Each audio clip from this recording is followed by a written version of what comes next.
Alright, greetings everybody. Now, there's certain subjects what affects the whole outfit of me. And this is one of them still. Before the two sons, what you know, my oldest, there was a love affair before that still. And Tutu's, there was a baby involved,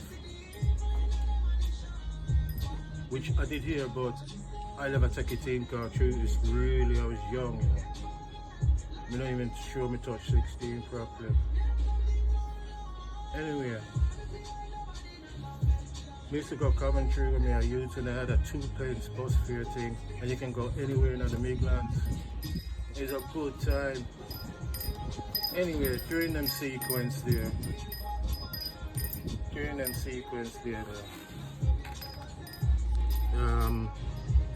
Coventry, me here say have, you know, three girls to a man.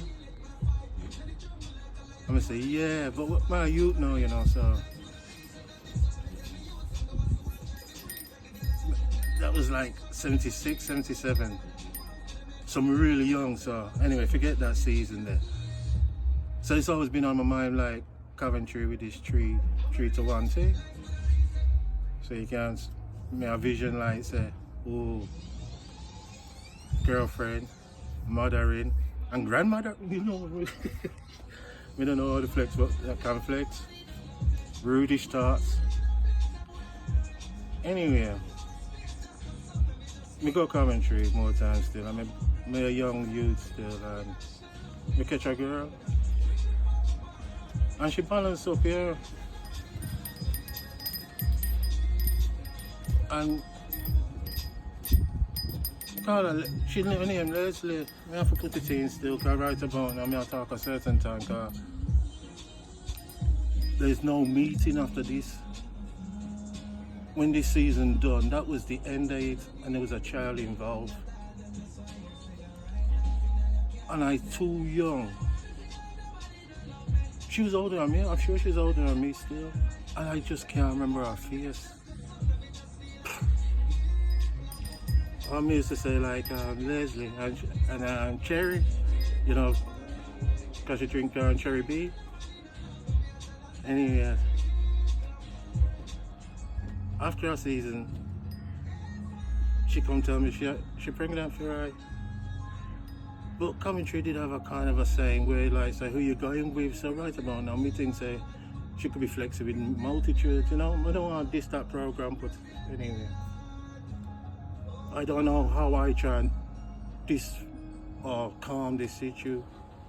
But every time I have a certain problem in my life, even when I was a youth, and I more or less do it now, I either wash up or me going out of the dark room. Like a migraine, you know, that type of thing.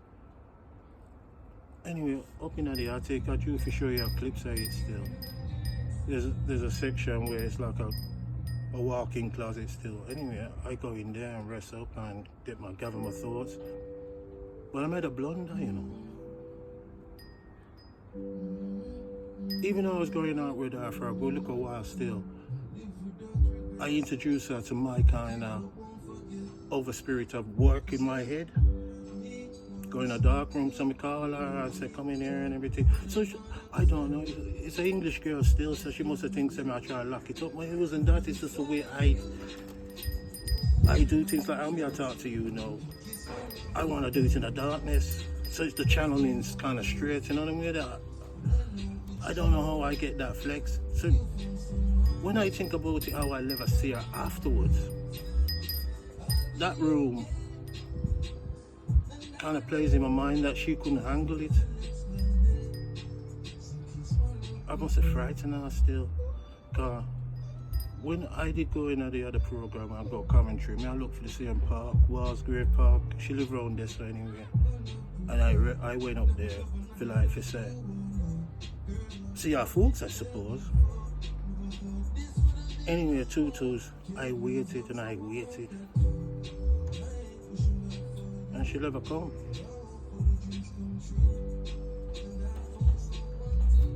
But there was certain sorts of conversation I did say in the dark room, like say, when we hear the boy, and if it's a boy, I say Marcus, you know.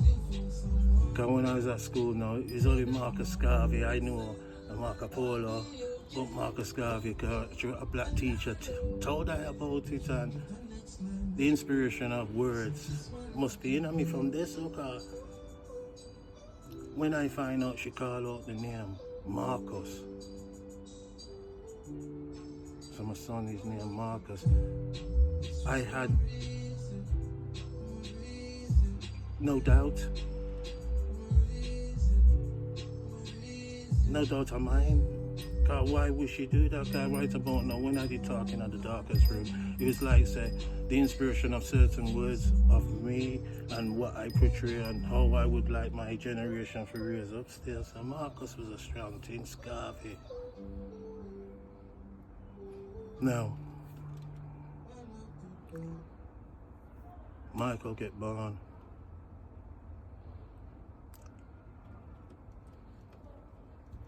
The second one get born. And I tell you how belated I find out Marcus. Because my second son for the other baby mother, his name's Marcus. So I have two Marcus, not knowing what was the history of that naming. I find that out when we was in my, about 5 years later. And the reason I find out, me and my two sons, we split up from the mother. We split up because I have to move because she's crazy. I could go in and eat still, cause you know when you just pick a wrong one but you just fall in love, and it wasn't even like it was a first time we touched on my cherry and nothing like that, you know. It was just she was too heavy for me. She go on like a man. But we can't tell about the runaway thing and all them thing there and the suicide.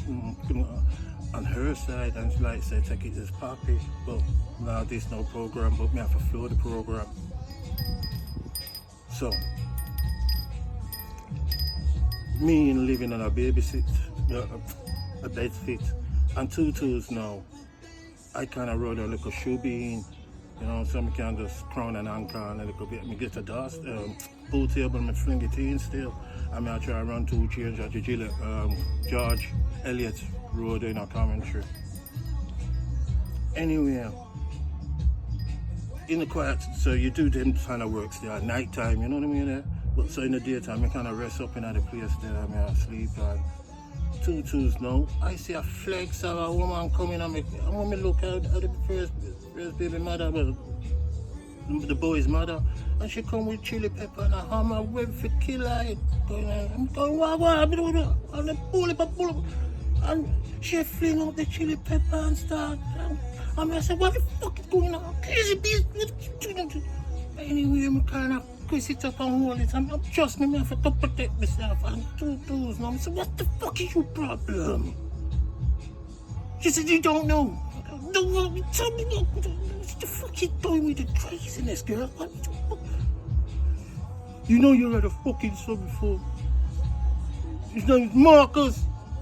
Like, she went and changed the name and everything. I said, Jesus Christ, I never know. She tell me the name of the boy named Marcus.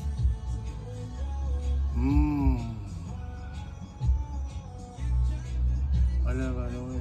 And she changed it to now we call him Darren or the FX and thing. And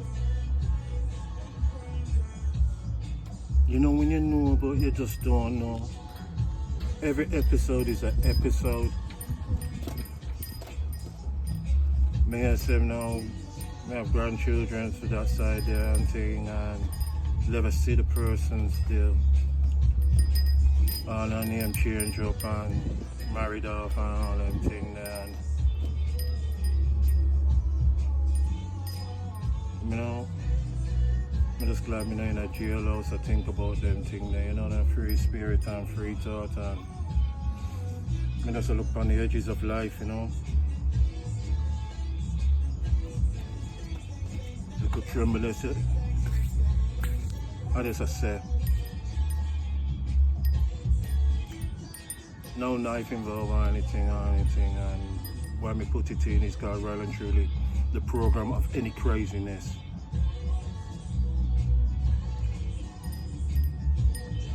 I don't know, I can't say no more. It's touching me now. I'm probably coming to reminisce about old times still, but right about now, a child is born of mine, and I've had a child that passed away of mine. So you're gonna go through all kind of flavors in life. If you can fit it in my kind of conversation, fit it in. If you can take away certain things from it, then we can talk about the abortion stages and the miscarriage stages of life. There's mysticals in each of one of them, and I've got the biggest one because it's still alive and it's put down other crunches of my life of biological, but it's mental. I was gonna say, if I say peace and love and put it down and think about certain things, what you can do and what you can't do. Measure up proper. I think you just got it for me, keep the peace. Yes, greetings. I mean, I've got to say it's like this. This bit is a part 2. We put it in on the middle. I don't know if me teach or preach. I mean, just talk about the hurt, you know. And even though it's a knife crime and all them things, there's other things that cut hearts, you know, cut skin, cut soul. I want to just put that piece in there for me. And so this is just a part 2 of the book of life, really, and the journey of all the things that partakes in the journey of who you become, and how the system is set up, and how life sets up your failures and your achievements. And this is just another part just to talk about the future, the past and the present, all intertwined into one. And if you can relate, just like and subscribe and comment and just show love and appreciation to everyone around you. And when life turns out and you find out information about previous things, and as my children growing up, and I can say well and truly, I've written a book for like explain. I've written a voice where I can explain, but now I'm a visual where I am the explainer. Put on the tool in, feel the earnings, all the desires of anger. It's not needed. I know it's hard. Pick your sweet in life. Pick your sweet in life. You're gonna have to find your spot where you can find your karmas.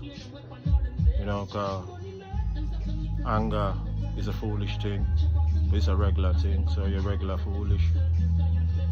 You have to find the wise and the wisdom of it. Anyway, part 2. Take care now. Put on the tool in. God jailhouse, all it gives you is a bag of memories and a bag of future. What's not yours no more. Alright, greetings. Put on the knife is the subject of my being. But as I'm talking like, say, history, and if you can pattern it in yours, carry on. But there's going to be certain situations you might have to overcome, like what I'm going through. I'm in my attic now, and the kids left here about 12 years ago and all them things there, so right about now. But this used to be my room in the early days, and the girlfriends and full mattress right in the middle, and me real to real. Remember, me a young youth, 15. Anyway, before all my children came along, there's a son out there. What was before them? And I haven't seen him. And I'm telling you, as my age move on and all them thing there, and I'm over calculating or probably reminiscing too much. But I had a child before all the children you have met. No, I was a young youth. My name in touch 16 probably, I'm not too sure. But I used to go Coventry. In the early days where it was a 2 pence fare. And I always remember when I talk about 3 gal to every boy, man. So as a couple of years went by and everything, and look at money, I touched my game. I'm in old Coventry. I stay there and look for my 3 gal. Anyway, I broke up, but a girlfriend still. And Tutu, she could come down my sides and everything. I feel that she was older than me. I've got to be the way she moved. Not much young girls can move like that, you know what I mean? So she come in my yard and we flex out. And she liked me crims, you get me? As the seasons went on, I went out with her. And Tutu, she come and tell me, she pregnant. So, me in this room here and everything, and she tell me, and I go, whoa, you know, youth-ish, trust me, a youth, you know what I mean, a youth-ish talk. I can't remember how youth-ish talk gone, but anyway, every time I seem to have a problem in my life, from early, when they're not breathing properly and all them things there, and I had this room and stress out, there's 2 things I do, and I even do it to this day. I can concentrate and make my thoughts come out by washing plate. And the secondary one is more or less the regular. I go into this room here. There's the door here. We did have it as a soundproof because this is where my studio used to be. And I used to go into this dark room and gather my thoughts in any problem I had in life. Probably that's why I hooked onto the yard so much. Even though I have a next yard where we could have rest up, but me just say the atmosphere and everything, and I don't know how homebound I am. I don't know. But when she told me and everything, and I got tension in my head, like, so how to work this out, because remember it's going to be my first child. I took her into my confidence and said, come in here. Come, you know what I mean? And she's an English girl still, so right about now, she probably doesn't know them kind of flavors of me. Feel like, say, if I have a problem, instead of lashing out or trying to look arguments or anything, I seem to want to go where I am comfortable in. I don't know if it's the channeling I need when I talk to my spiritual. However you want to put it the way you want to put it. I took her into my space. I go for talk. And there was a certain subject I did mention about names. But I seem to know, say, if it's a boy, Marcus, after Marcus Garvey. I went to school and I never learned much. But we had a teacher named Miss McCarthy. And she kind of, whole life, to learn about Marcus or my talk, how him trying to progress for we people to go back home where we can establish our own economics and things. And that, I took it in. Man, I fly to space, you know what I mean there? I just took it in. Anyway, she said, we'll meet up in the park. So if this happened like, say, Friday, it wasn't even like, say, the following Friday. It's like, say, come tomorrow, Saturday. I went all the way to Coventry and go rest up here. Roseville Park. And I waited for she. Trust me. I never saw her. And this room comes to mind. Definitely comes to mind. And I will tell you the next part 8 when I go downstairs and go chill out in my garden and just have a brew and have a sleuth. See you in a bit. Bijenko. I'm just saying, in life, and I'm thinking about my own, there's hurt on top of hurt, and there's rebounds. Cause right about now, I see my son trying to get into the situ with his son. My other son trying to go through an issue with his son. But it is a positive thing. They do know them Baba. You know what I mean? They know them Papa. But Marcus, I don't know if we ever gonna meet up but I wish there's gonna be a time where I put this out for, like, say, I'm on a different mission. Put me on a commission to look for you. What can I do? I just hope that by the grace of the good ship that me and you can sail. But my character is different from others. Your characters is different from others. It's just like a fingerprint. I can't even work it out. I am sorry that I cannot recognize your mother no more if she was beside me. I don't know why. I was a proper youth. And I pushed like a man. And as I'm a man, I just say, I wasn't right. Take care on your journeys. Take care with your loved ones. Keep the knowledge up. Put on the toolings. Save time. Know your time. Call it out. Switch on that. Peace on.